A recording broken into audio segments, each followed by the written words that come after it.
Welcome gentlemen, Questin here with a discussion about Total War Warhammer 3 Immortal Empires and to talk about the races that most desperately need a rework in the game at the moment. Because certainly Creative Assembly has done a really good job with respect to Thrones of Decay with the way they remade the Empire, Nurgle, and the Dwarves, especially the Dwarves and Empire. Nurgle less so, there's still some issues, but honestly, like when you look at Nurgle, there's just minor stuff that they could fix, like mods already do quite a bit of the work with respect to that. So the things that CA needs to fix for Nurgle, some issues that apparently they have acknowledged, like relatively minor stuff. I mean, Nurgle is probably never going to be a top tier race, but they certainly have vastly improved the situation there. So with that in mind, I want to talk about 5 races that I personally believe are in a desperate need of a rework with either a future patch, future DLC. And I'm going to start with number 5. It is going to be Kislev. If Kislev is number 5, understand that the races higher on this list are in certainly a much worse position. Like, Kislev at least has a good army. They can get good heroes. They can get good units. They can get good lords. So that's fine. But there are several problems with respect to Kislev. Though Creative Assembly has certainly gone a long way with Thrones of Decay to actually fix some of these issues. Because one of the problems, one of the chief issues is that if you were playing a Kislev campaign, you were being attacked constantly from the north, but taking territory over here in Norska was just not worth it. A lot of Chaos Wasteland, a lot of, enemies that you encounter the more you expand. I mean, certainly you will still encounter a lot of enemies, but here's 2 things they did. One, they changed all of Norska to be either mountain or frozen, which means that if you're playing a Kastalten campaign, a Katrin campaign, even a Boris Ursus campaign, all of this territory is now suitable climate, and you can go all the way to Be'lakor. Sure, his capital is not great climate, but you can go all the way to Be'lakor and even Nagarond and encounter good climate, which is such a game changer in Kislev campaign because it means that Kislev, who don't have a good economy, to be absolutely clear on this, Kislev now has a reason to play as Kislev does in the lore, as opposed to playing Kislev campaign, and the best thing you could do in that campaign to achieve success would be to take Sylvania, for instance, or conquer the Empire. That was fairly silly, so I'm glad that they changed that. And also, the addition of Malachi McCason over here certainly does help things out a lot, because you can then rely on Malachi holding up, like Archeon. Let's say you're playing a campaign as Katrin. You might expand east, but you can rely on Malachi to hold back the forces coming in from the west in Norska, and certainly helping out Kastalten.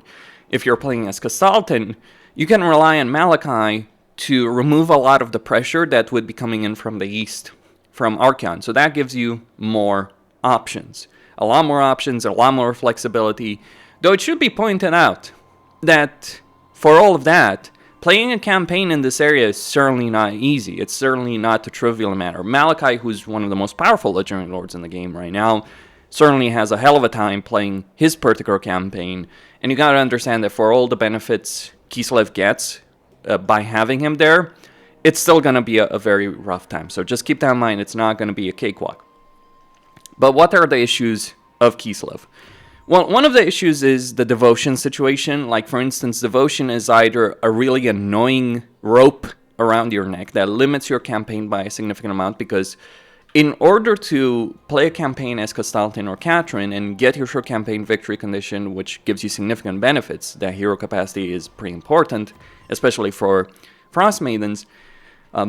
You have to basically invoke Urson all the time, conquer a lot of territory, and the cost of invocation goes up. Now, it's better with the terrain changes, because now you can play a campaign fighting constantly against the forces of chaos, so you won't have the same situation before patch where you could decide, oh, I want economically viable territory versus, for instance, getting a lot of devotion. So you can fight the Kislev campaign right now and constantly be getting devotion, but then you get into the second problem, devotion, where when you don't care about supporters, it's bloody useless. You just basically invoke Dash, you get a better invocation of Dash, because invoking Dash not only gives you an economic benefit, which you desperately need as Kislev, but on top of that, it also gives you an elemental bear summon if you do get that particular upgrade over here. So that's One thing with respect to devotion, the supporter system frankly sucks. And while Astankia doesn't have to deal with the supporter system, her campaign is just not really fun. It's also fairly tedious. So the supporter system needs to be changed. The way Astankia builds up towards that needs to be changed. Honestly, I would change her starting position as well. So really bad handling with that. I understand that there's some fun to be had in an Astankia campaign, but it just really feels tedious, especially because she's missing all of the Kislev units until she returns to Kislev anyway, so it's like you can't even play a distant campaign because you have to go back to Kislev, or at least go back to the Griffinwood in order to encounter a Kislev campaign in order to get the majority of the Kislev roster. So you're not even playing a distant campaign that you can enjoy on its own merits in Nagra. No, you still have to go back to Kislev. Let's not even talk about the missing landmarks in her campaign that do add a lot of power to Kislev. On top of that, on top of all of these issues, Kislev's economy is pretty awful. Like, you spend 1,000 gold for 100 income over here. And it's not like your armies are cheap either. Like a basic Kislevite warrior is 125 upkeep. A Kossar spear is 125 upkeep. Regular Kossar is 113 upkeep.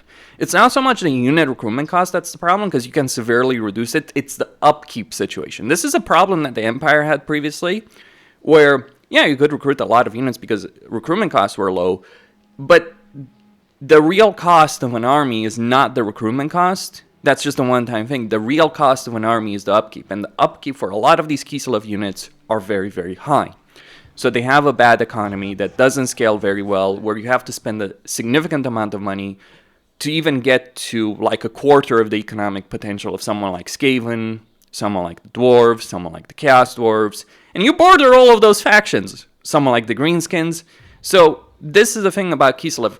They would be pretty mediocre even if you put them far away from a lot of major factions. Like, let's say we had Nakai starting position in Climate, they would still be pretty mediocre, but because of their starting positions surrounded on all sides, Festus, Azak, Dryka to the south, Frot, Azazel, Trog, Wolfric, Archeon, Malice Darkblade, Epidemius to the north, these kind of things do add up, and it ends up being a fairly rough campaign. And it's not like, oh, it's difficult. No, it's not that which is the problem, is that it feels like you can play a campaign as Kislev succeed, and you might think, oh, that's really rewarding, but then you realize their economy is in gutter, you're constantly relying on post-battle loot and sacking income, and you're not Greenskins as Kislev. For Greenskins, this works. For other races, it works, not for Kislev. So these are the kind of problems. Like, the economy needs to be buffed. We may need some research changes as well.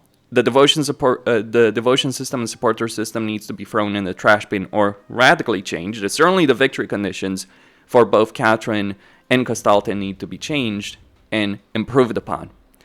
Now, hopefully, Creative Assembly will do these things, and this is what pissed me off personally about Shadows of Change. Like, they did nothing to fix any of these underlying issues for Kislev. In point of fact, I'm gonna go and say that they've done more with patch 5.0 for Kislev than they did in Shadows of Change, which was focused on a Kislev Legendary Lord. And that is ridiculous. Adding units in Heroes and Lords does not fix the underlying issues of race. Just having a unit pack, which is what Shadows of Change ultimately is, does not fix the underlying issues. And as a Lord pack, it actually sucks. Like, the Changeling campaign sucks, Astankia sucks. Yanbo is better, but honestly, it kind of gets boring after a while. Lustra is its own can of worms. So, okay, moving on. At number 4, we have the Tomb Kings. Now, I think the Tomb Kings suffer from Warhammer 2 syndrome, if you could call it that. When I make a poll on playable races, Tomb Kings are generally towards the very bottom. That's not because they're a horrible race to play. In fact, they have a lot of potential in the mid-game and the late game, but they do suffer from a lot of issues that do limit their campaign potential, because they were designed for Warhammer 2. And in Warhammer 2, because of supply lines, you wouldn't be maintaining a lot of armies necessarily for a good portion of your campaign. Certainly not in the early game. Like, for the first 20 turns, maybe even longer, generally longer than that, going with more than 1 or 2 armies was fairly uncommon, with the exception of a couple of races. But again, like limiting factors because of supply lines. Warhammer 3 has changed that dynamic, because in Warhammer 3, the vast majority of races, even races that aren't necessarily so great, even races that are on this list, can go and maintain 2 armies relatively early in the campaign. The Tomb Kings cannot do so, with the exception of Archon the Black, who starts with an extra army. But in every other Tomb King campaign, you only start with 1 army, and it's the only thing you're going to get for until turn 15, because you need to unlock another dynasty in order to increase your army capacity. Now, once you do so, like once you start increasing army capacity for research and through the mortuary cult over here, that ends up being unstoppable, because all of your units are recruited for no money. You just have to deal with the unit cap. So Tomb Kings are especially painful to play in the early game, but once they get past the early game, they can steamroll, because all of your units, all of your lords, and even your heroes, once they get Immortal, of course, they're all disposable. Like, until that point, yeah, heroes are not so disposable, but you can recruit everything. Lords can be recruited for free, heroes can be recruited for free, everything can be recruited for free. You only use money for structures. So there's a significant level of power, but I do think like the Tomb Kings have fallen behind in a significant fashion. Another problem in a Tomb King campaign beyond that, with the exception of Archon, who just like, yeah, he starts with that extra army, and he has more unit cap, so it's like Archon is really, really powerful for a Tomb Kings. I mean, Cetra is probably better in a long campaign because of the construction time benefit, but like early on, like Archon is really the good one. But on top of that, there's another problem with the Tomb King. See, when you fight a battle, you can get canopic jars through your first option over here, Harvest Organs. But here's the problem. This is limited to 30. So regardless of how well you play, regardless of the army that you're dealing with, you will only be able to get 30 canopic jars, and you're gonna need a lot more than that. This is kind of like the same situation as with Kislev with like a devotion, where early on it's pretty painful because you need a lot, and you are going to get escalating costs, especially like when you're looking at the mortuary cult for like hero capacity, army capacity, etc. But later on, you just have so many canopic jars that you have absolutely nothing to do with them, and that's really the issue in a Tomb King campaign. Early on, pretty painful, not fun, lack of flexibility because of all the limitations, army limitations, hero limitations, the unit limitations. It just makes a campaign fairly boring as the Tomb Kings, and it means that you're far more vulnerable to threats. Like, Cetra's campaign is quite miserable in this respect, because you've got Scarbranton and freaking North who hates you, you've got Manfred to the south, you've got Fork to the east, you've got Volkmar to the west, you've got Rapunzel to the west, then you've got Archon to the west. So yeah, not really a great campaign start in a lot of ways over here. But this does affect other campaigns as well. But beyond those limitations of units, heroes, and lords, there's another issue, or several other issues, in a Tomb King campaign. As the Tomb Kings, you cannot confederate other Tomb King factions. So regardless of how much sense it would make for Cetra to confederate Khalida and Katep, not Archon, sure, fair enough.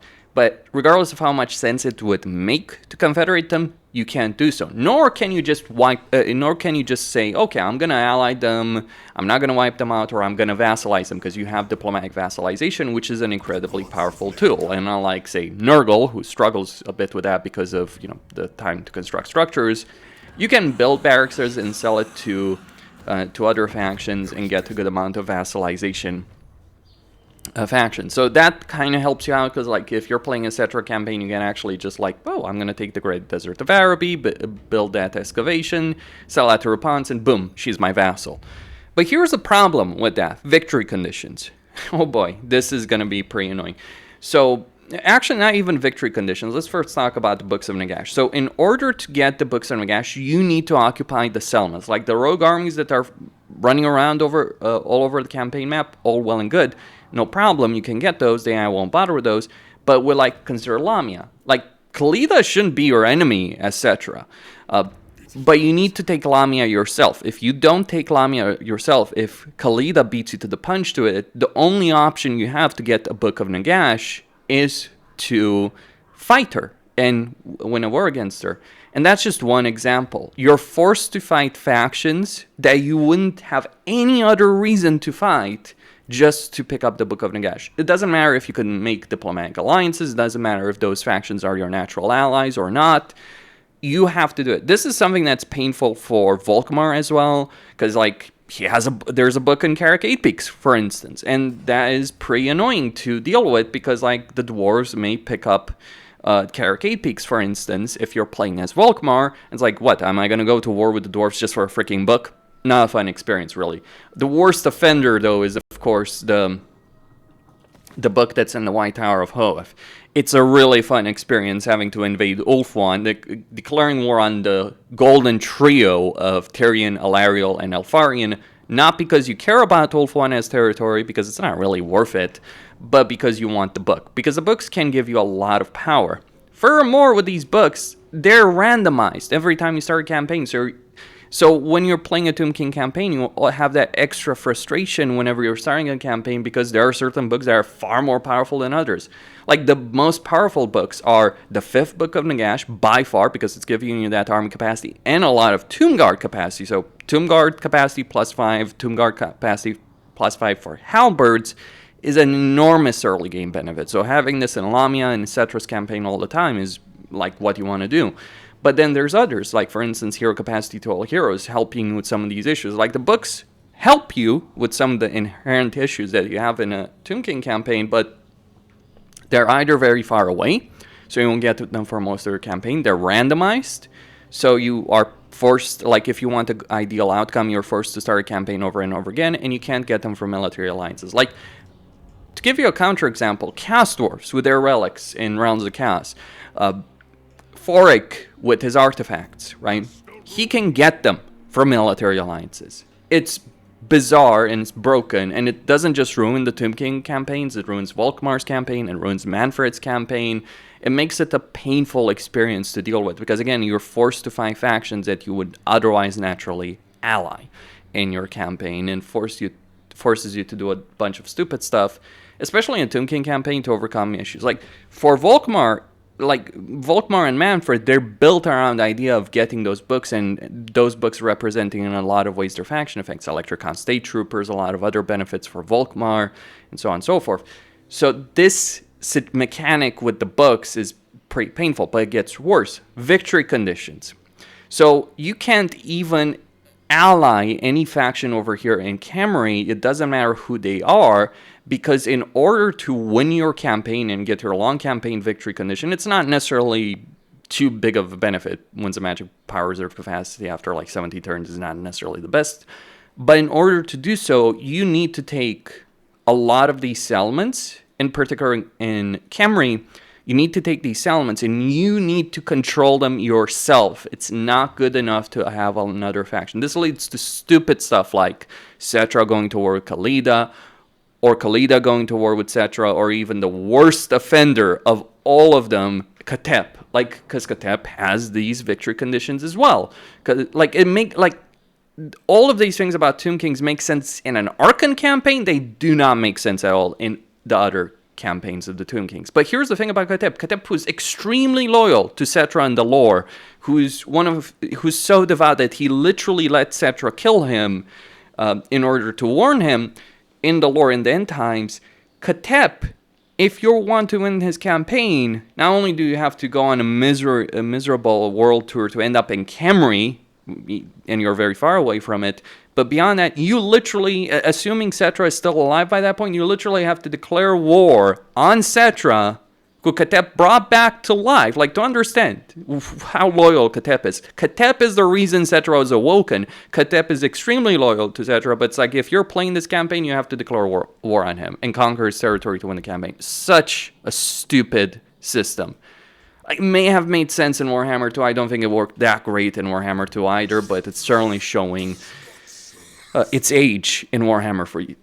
So, more army capacity, more hero capacity. Like, at least give us one hero of each type at the beginning of a campaign, an extra army. Those would help stop randomizing the books, allow us to get them from military alliances, and, some other things as well. I imagine the Tomb Kings could get. Like, I'm not the developer, so Creative Assembly can improve it as they put the effort in it. Like, the way they reworked the dwarves was certainly not necessarily how I would have done it, but they did an amazing job. So I really hope that they do come back to the Tomb Kings and they do rework them to make them fit much better in Warhammer 3. Because we've seen what they can do when they care about it. We've seen it with Chaos Dwarves, we've seen it with Dwarves, we've seen it with Empire. We've even seen it with Nurgle, who, by the way, just recently got a hotfix today. In third position, we have Tzeentch. Poor, miserable Tzeentch. People will say, oh, Kairos is a really powerful spellcaster. Okay, fair enough, but the faction he's part of, the race he's part of, is really not all that great. Also, both the Changeling and Kairos campaigns are some of the worst campaigns in the game. I'm not the only one saying it. A lot of people are saying it. When I've ever done polls on the subject of Tzeentch, it's like Tzeentch has either come out as the worst on a list like this, or very, very close to it. Now, I don't think Tzeentch is at the very bottom over here. It's certainly not the race that needs reworks the most, but there are certainly some problems. To begin with, replenishment. And the problem with replenishment for Tzeentch is a weird one, because technically, you can get a good amount of replenishment now, especially with the Changeling. But I think because of the barrier, it's affecting your overall replenishment. So even though you can get a good amount of replenishment because they've added replenishment to the horrors over here, if we look at the hero effects right here, we now have replenishment.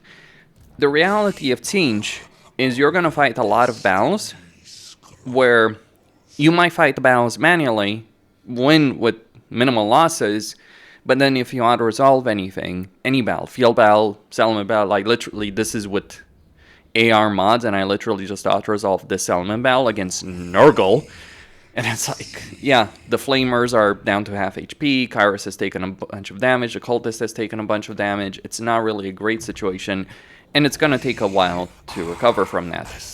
But even if I had a hero replenishment, or even two, it would take a while. Like, you need like a lot more replenishment in a Tzeentch campaign in order to replenish on the same, in order to have the same impact that a single replenishment hero may have for another faction. I mean, consider the Dwarves. Like, as the Dwarves, you can get like 11% replenishment, and it's not awful to deal with 11% replenishment. In fact, it's quite workable. Then you add Grombrundle, the Dragon Slayer, you get a lot more replenishment. But in Kairos, you can have multiple heroes with replenishment, or in Tzeentch campaigns, you have like 30% replenishment, and other races will just do better. So I feel that's something that needs to be changed. Not quite sure what's causing it. Beyond that, the research tree for Kairos in particular is pretty awful. It's much better for the Changeling, and they did add a lot of things for the Changeling to make it better, but yeah, the Changeling campaign isn't that great. Like, they're trying to make this objective-focused campaign. If Malachi is a representation of how to do it very well in Total War and make it really fun, because it is a really fun campaign, the Changeling is how to do it poorly. So I think like they learned a lot of lessons from the Changeling to Malachi. Some people have even said like, well, if it was just a precursor, I'm willing to forgive the Changeling campaign. I'm not quite sure I'm willing to forgive Creative Assembly for anything they did with Shadows of Change, but that's just on me. Beyond that, beyond the research tree, beyond the replenishment situation, there's also changing of ways just feels pretty lame, I'm going to say. Like, it can be powerful, but you're never really going to be able to use a lot of these in any regular campaign. So it's like, it feels limited. Like, look at good abilities that affect the campaign, man. Look at Yambo, look at Karl Franz, for instance. I'll look at Gelt. That is fun. That is powerful. That is impactful. Tzeentch, who probably is the precursor for a lot of that, Tzeentch just feels pretty lame in comparison. So this is something they should have fixed, which happens to change, and they didn't. Hopefully they will fix in the future.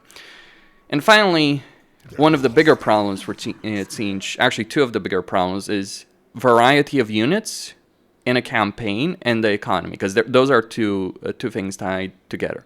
So you can get a really powerful army in a Tzeentch campaign. You can get like, you don't want to bother with this entire building chain, so yeah, having to build this to get a replenishment hero and even then still suffering is not fun.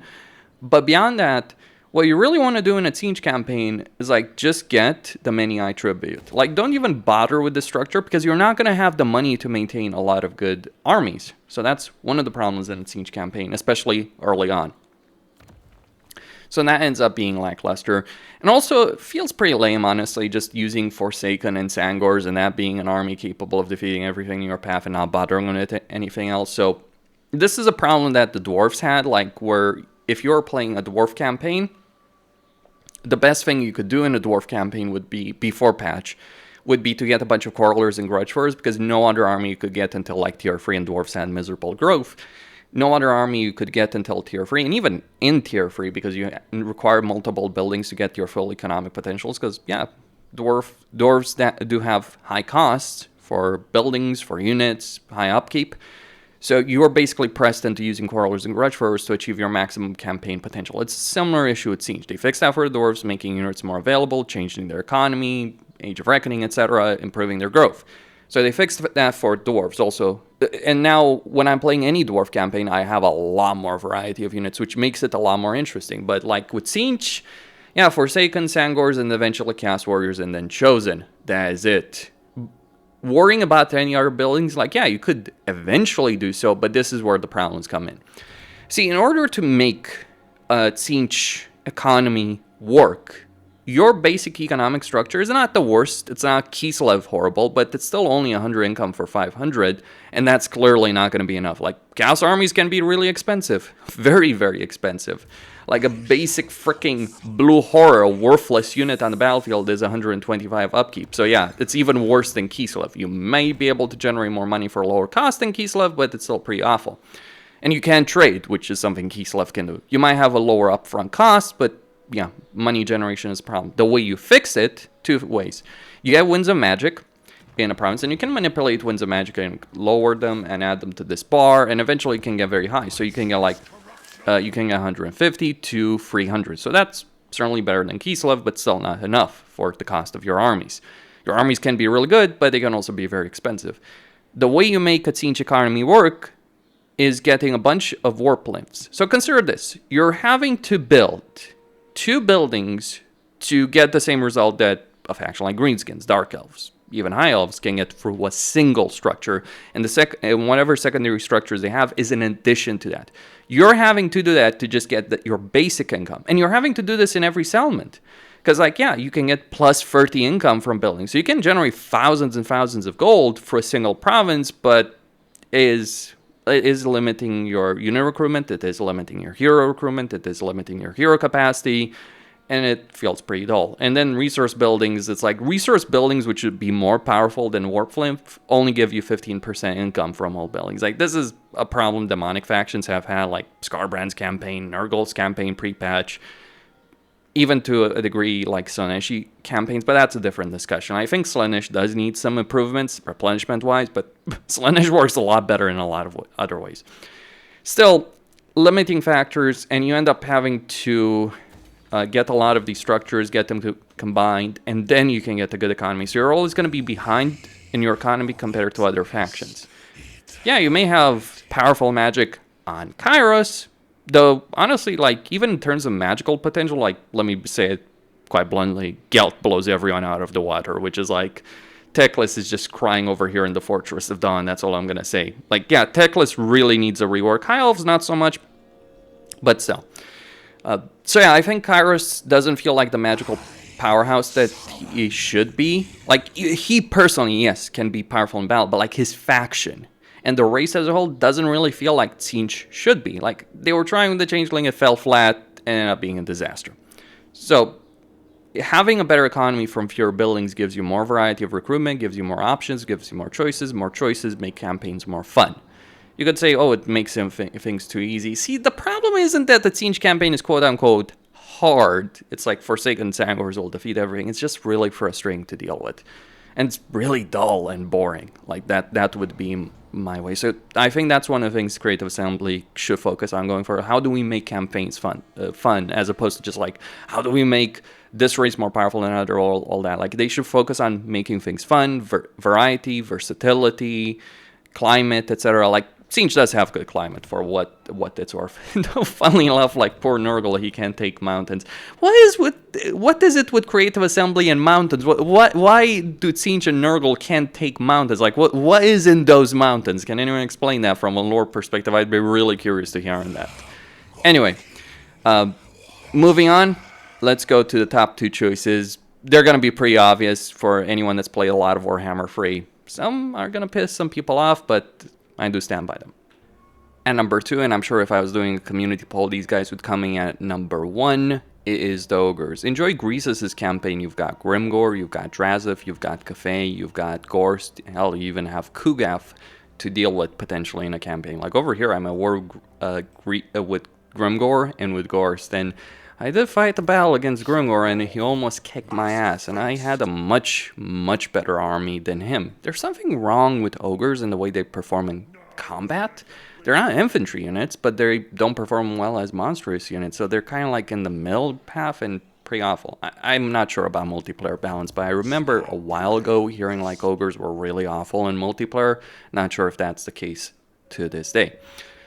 So it's just a question, like, they just don't feel like they're doing a lot of damage in the battles you're playing. Even with things like Iron Guts, or Man-Eaters, which are higher tier units, Ogres just don't perform well, let alone things like that you'll actually be using throughout most of your campaign, which are Ogre Bulls or the variants of Ogre Bulls. Saber Tucks are pretty decent enough, I suppose, but all the same, plenty of problems with Ogres with respect to that. Like, for instance, Grimgor over here, he attacked me with an army where the vast majority of units were Orc Boys and Goblin Archers. Higher ranking one, silver ranked, and Grimgor is Grimgor. But still, geez, that was something. That was an experience, I gotta tell you. And I couldn't kill him. I won the battle. He was running away. Like, I couldn't, genuinely, I could not kill him. Like, all I could do was charge around with my boys, break the morale of his units, and eventually cause the army losses that broke the balance of power and caused him to retreat. But even if I were to go in this battle right here, I'm sure Grimgor, assuming he doesn't break, could solo my entire army. Grimgor is powerful, but there's something inherently broken about that. So all I can do here is auto-resolve this battle or break his morale. So something really wrong going with Ogres in terms of their combat performance, which is bizarre because Ogres should be really powerful. I've played with mods that just change some minor things with Ogres and they become a lot deadlier in the battlefield. So potential is there. Even looking at their unit roster, yes, it's limited. They never got the DLC. They've got some regiments around, but there's actually a lot of fun things. The cavalry stuff, infantry stuff, man-eaters, iron guts, and yeah, artillery. Lots of fun stuff, but realistically, these units will not perform as well as they should, from my perspective. Could be wrong on that. I'm not in tune with the multiplayer situation, for instance. But beyond that, you likely won't be able to access these units for a very long time in your campaign, because all Ogre territories, well, one, your growth is not particularly great, because the Ogre settlements are capped at 10 growth. You think Dwarves have horrible growth? Understand, Ogres may have worse growth than Dwarves had pre-patch. It doesn't matter as much for the Ogres as it did for the Dwarves, but still a pretty awful situation having these locked to 10 growth. And Ogres can't really generate as much money as they should from their economy, because their main economic building only goes to 150. I mean, it's only 1,000 gold, so you could say, oh, at least it's cheap, but you do need the money, because these units, like things like Iron Guts, well, Man-Eaters are 282, Iron Guts, if they're not recruited for Greases, 272, all that kind of stuff. Oh, and if you're playing a Scrag campaign, enjoy dealing with Belegar, Forgrim, Elspeth, and if you ally those factions, enjoy dealing with Ikekla, Skarbrand, Queek, and Skarsnik, and Vlad. Take an Ogre army against Vlad in a campaign, Vlad, who I can beat with Outriders and Handgunners. Take a higher tier Ogre army, try and beat Vlad. Enjoy that spectacle, because you will lose, for certain. So that is, like, Gorgers are the trump card, you could say. Like, Gorgers do perform well in battle. I think it's the Frenzy that really helps them out, like, because they do have that, but they do have low durability. So, yeah, just some really weird stuff happening with Ogre units. And accessibility is a problem, because having these settlements, any Ogre settlement, being limited to tier 3 only allows you to recruit things like Gorgers and Iron Guts. You're not getting artillery. You're missing out hero capacity. The only hero capacity you can get are Hunters, which, yes, they give you mobility, but they're also not particularly great in terms of their battle performance. Like, my Hunter got eaten alive by Grimgor over here. So yeah, nasty business. I lost half my army fighting Grimgors, tier 1 units. Higher ranking, but tier 1. And that's not even the first army he sent. That's the second army he sent. And there's more coming. You can bet your ass there's going to be a lot more coming. He's already got 2 stacks coming already. And yeah, just a couple of units here that he didn't send it about. So dealing with Grimgor, of course, is a nightmare, but it's pretty awful as Greases, and for Scrag it's not necessarily that much better. Your economy is limited, your settlements are limited, and you're reliant on the camps for pretty much anything. But camps are indefensible because the camp tyrant that you have here is not a lord. You can't move the camp once you set it up. The positions, the terrain of a camp is so awful that you're actually much better off just recruiting a lord. Like if your camp is going to be under attack, for instance here, Gors may attack this one, you're much better off recruiting a lord and recruiting whatever units you can next to the camp and fighting the battle next to the camp as opposed to in the camp. That's pretty bad, by the way.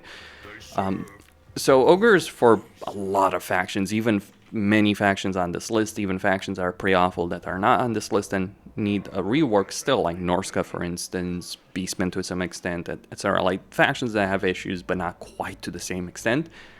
Even those factions farm Ogres in their campaigns for experience. Like Ogres are one of the most pathetic factions to fight. Like if I'm playing a Grimgor campaign, let me tell you, I am never threatened by anything down here. Like Greases could take half or the entirety of the mountains and more, and I could bait down to one settlement as Grimgor, and I would still win that campaign on the highest possible difficulty. Because, by God, he is Grimgor. And Ogres are crap. So some combat changes, I would dare say, some stats update maybe, but certainly economic changes do need to happen. Like settlements are not worth it, and camps just don't provide the income that you need. Like yes, if you get a lot of camps, you do eventually improve your overall income faction-wide, but that's so slow. You're talking about dozens and dozens of turns to get to like a tier 4 or tier 5 camp. So very limited economy, very limited unit recruitment, and everything's done through a camp that's very vulnerable. All your hero capacity is only increased through camps, which again is not great. Oh, you want fire bellies? Get a camp. Or, I mean, I guess you could take Firemouth, but again, limitations of growth, of money, lots of problems. Lots and lots of problems. You just don't have the armies to be flexible on the campaign map. Those armies are nowhere near as strong to fight their opponents, and your opponents are not going to throw one army against you. They're going to throw 2, 3, 4 armies each, like Grimgor and Gorst each, easily. Even Kugath or Cafe can do that kind of stuff. Like I would really not want to. Like one of the nice things about Greece is at least you don't have to freaking fight Cafe. Another problem is the contracts. They're so worthless. They give very few rewards. They can be very far away. For instance, over here, I got one of the contracts that's actually worth doing because it gives you, I'm not sure if I still have it, but I got the contract over here to go deal with village. Yeah, go all the way to go deal with village. And what I'm getting as reward benefit is that 100 camp growth. That's worth it. That's the only reward that's worth it. The money isn't worth it. The diplomatic relations aren't worth it. Only the camp growth benefit is worth it. Everything else, pretty damn worthless. So contracts need to overhaul to be more meaningful. Maybe you should only get contracts from factions that you literally share a border with, potentially.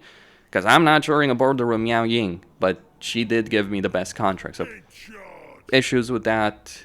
We should get better recruitment capability to be able to deal with the things we have. We should be able to take settlements as ogres. We need a better economy. And yeah, movable camps or having a choice as a player. It's like, okay, your Legendary Lord starts with a camp, and then you get to decide, okay, which other army is going to get another camp. And camp limitations, the fact that you don't start with the ability of getting a camp and you have to research it is annoying. The fact so much of your economy is tied to camps. Like you look at Malachi, for instance, as an example. Malachi's economy, like his horde, his Spirit of Grungni, it's just there for certain army benefits and recruitment benefits, right? It's not at all tied to economy, and it works. Ogres, pretty pathetic. You look at Dark Elves, who have horde armies and black arcs, which are very important for recruitment because they don't have global recruitment and have very limited recruitment slots in their settlements, which screws their AI over. But black arcs, mainly for recruitment, not for the sake of economy or hero capacity. Not at all. You can recruit every hero, but you can't increase capacity. Ogres, your hero capacity is tied to the camps, your economy is tied to the camps, your unit recruitment is tied to camps, and camps can't be defended because they're crap. Like Black Arc leaders, as an example, Black Arc leaders are proper lords. You can use them to attack settlements via the sea. And they have a full skill line. I've played with a mod, Ogre Overhaul, that does a lot of things to make the ogres much better. Movable camp, skill line, better economy, just dangerous stuff. Better army abilities, because yeah, your army abilities are pretty weak. Oh, but you can also get offers to the Grey Maw. Oh, great, I can get 20 campaign movement range when I'm dealing with mountains that Grimgor, Skaven, and Kasdorfs can navigate much better because they have the Underway. That's fun, really. Like, ogres who literally live in the mountains should perhaps have a way of dealing with the mountains in a better fashion. Bad campaign design. Scrag is at least useful in battle. Greases is... he's on a mobility scooter, and Greases should be a badass because he is a badass in the lore. And it's like literally this guy in the lore almost defeated Grimgor, essentially. Like, actually he won and then he got stupid because, well, ogres are stupid, but still. Problems. A lot of problems. Like, he should be strong, he should be powerful, but he's pretty damn pathetic. Like, you bring Greases in a battle, I think it's animation issues, not the stats necessarily. Like, there's plenty of animation issues that never have gotten fixed for ogres, which is a problem. I believe there's a mod that removes Greases from his scooter, and he actually becomes a lot more useful in battles because, yeah, animation issues. They have plagued Greases from the very beginning of the game. So, lots of problems in that respect. One of the worst factions desperately needs an overhaul. Maybe we will get that, because there's been files people have data mined on Reddit and other places. They've data mined and found that, oh, we might get another Ogre Legendary Lord. Hopefully it will be much better. Like, ogres should be better. They should be a lot more powerful in battle. They should maybe not have the economic issues. And when you face ogres, you should be afraid, because that's how they are in lore. They're very powerful in battles. It's kind of sad, like, Nurgle has better ogres than you actually do in a freaking ogre campaign. Really sad state of affairs. And follows the tradition where Creative Assembly releases a launch faction as a pre-order bonus and ends up being rubbish. Warriors of Chaos did this. Norska was better, but not so much in Warhammer 2 as opposed to Warhammer 1, because Norska was originally introduced in Warhammer 1. It was pretty decent there.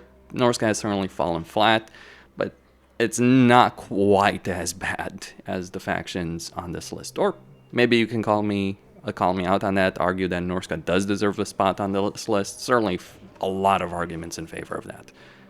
Okay, let's move on to the number 1 spot.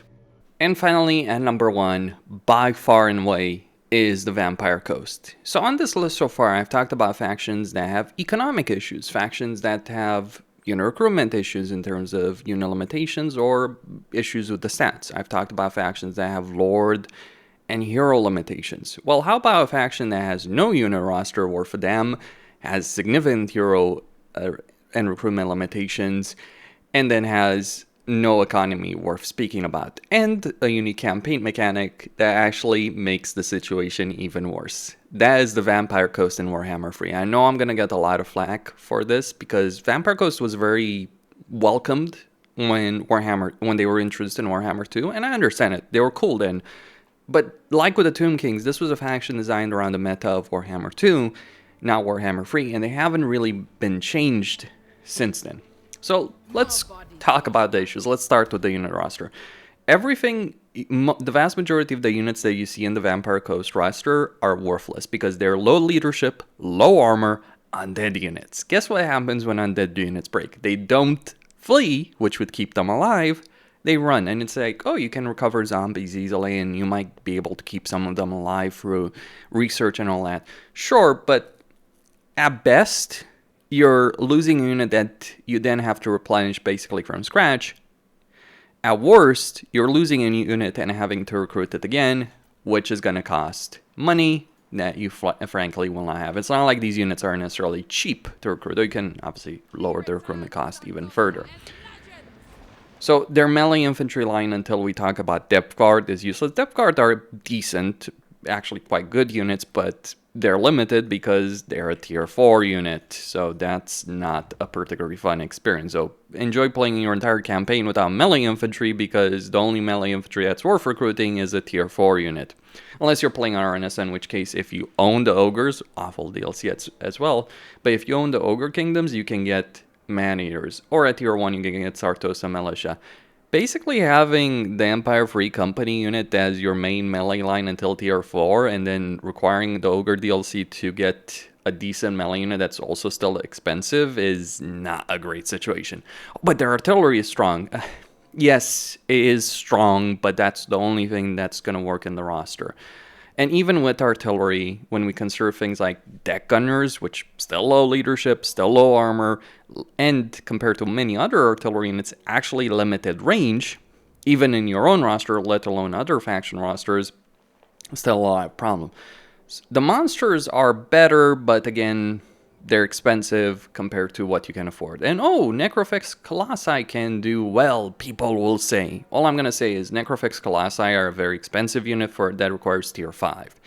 And unless you're playing Noctilus, good luck affording these guys. And even as Noctilus, you might afford them in one army, but not more than that. That's the problem. You can have one really powerful army as the Vampire Coast, because you can get the powerful heroes that they do have, because they have powerful heroes. You can have a powerful Legendary Lord. You can have the Horde faction that gives them even more power. But you're not going to be able to afford more than 2 free armies in a campaign like this, because their economy is mainly reliant on ports. There's going to be some problems with that. Outside of that, you're not really going to generate a lot of money, and reliant on ports means relying on expenses. And it's not like they have the best port income. Say what you will about Norska, they can get a lot of money for their ports. Vampire Coast cannot. I mean, sure, if you have a lot of ports, you can increase the income, but compare that to even Norska, who has their own issues. And the problem with relying on ports for income, twofold. One, ports are some of the most vulnerable settlements in a campaign, because the AI may not attack via long land distances, but they will attack via long sea distances to just screw you over. And it's not like you have great defenses because your garrisons are utter rubbish. I mean, Sartosa was a nightmare to deal in Warhammer 2, but not so much in Warhammer 3, I gotta tell you. Like, I remember quite recently, in fact, replaying some Warhammer 2 and like trying to deal with Sartosa. That is not a pleasant battle, even as the freaking High Elf. So yeah, Warhammer 2, they work better. As for the unit roster, I think based on what I know, like, at one point, Creative Assembly did try and give these guys better leadership, and then the multiplayer community complained about it. Maybe blame them. I don't know. Like, I'm not necessarily in the loop with that, but that's what I've heard personally. That's what people have commented. So economy is limited. It gets worse. Oh yeah, because one of the things you want to do as the Vampire Coast is set up Pyre Coves. First off, some of these can be set up by hero actions, which are very limited.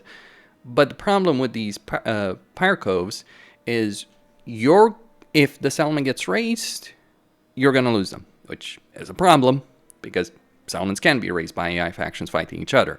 Also, you're leaving a settlement alive. Like, it's one of the problems with the Skaven Undercities, but the thing is, Skaven have many more options to set up Undercities, and most of the time in a Skaven campaign, you don't even bother too much with Undercities. Like, Skaven Undercities are a nice bonus sometimes, but they're not essential.